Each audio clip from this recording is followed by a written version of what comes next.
We're joined now by UNO political science professor Dr. Ed Chervenak, who is joining us to talk a little bit more about just where we stand right now. I know there's a lot of things we could discuss. I think one of the things is a lot of people were expecting the counting to be slower than it is right now. And what shifted with that?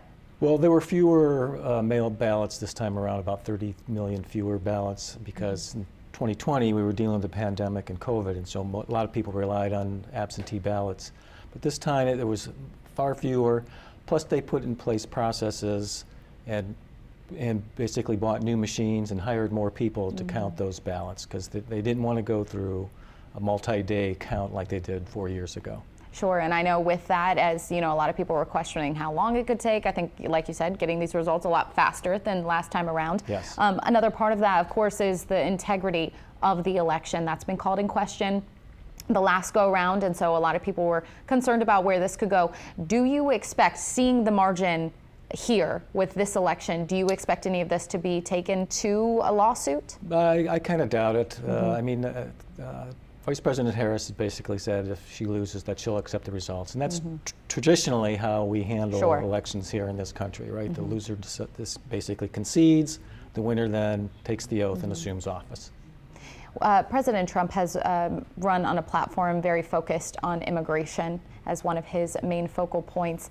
Do you see that being something he can make a drastic change in right out the gate, or where do we stand on that? Well, there was a piece of legislation that the Senate had taken up that was basically shot down, and so they may bring that piece of legislation back up that would basically hire more border guards, hire more asylum judges so that they could deal with the situation at the southern border.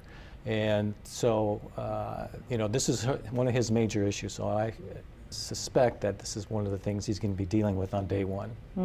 In addition to that, of course, the economy, not just a big part of his platform, but also, as we've seen polls and voters talk, that is a huge focal point for this entire election. You know, what's sort of the next thing that people should be paying attention to? Well, obviously, tax policy. You know, where does the president-elect, you know, want to cut taxes? Where does he want to focus spending? You know, what's the role of the Federal Reserve in monitoring interest rates? That's important in terms of dealing with inflation. I mean, inflation has come down, no doubt, as a result of what the Fed's actions. But, you know, people are still feeling a pinch. And it was a big concern. People just feel the lack of purchasing power over the last 4 years. And so Donald Trump was very successful in the question of, are you better off than you were 4 years ago? And overwhelmingly, people said no. And really quickly, speaking of, you know, where his tax plan is, I know that one of the things he has talked about is a tariff on those imported taxes. But, you know, when we look at it, it seems that Americans could end up paying a little bit more because of that. I think when people hear tariffs on imported goods, they think other countries will be taxed. But in fact, it could be Americans who carry that burden. Any increase to suppliers, any increase in cost to suppliers is going to be passed on to consumers. So if he does impose these big tariffs, you know, anywhere from 60% to 100%, that consumers will be paying that. The foreign countries are not paying that.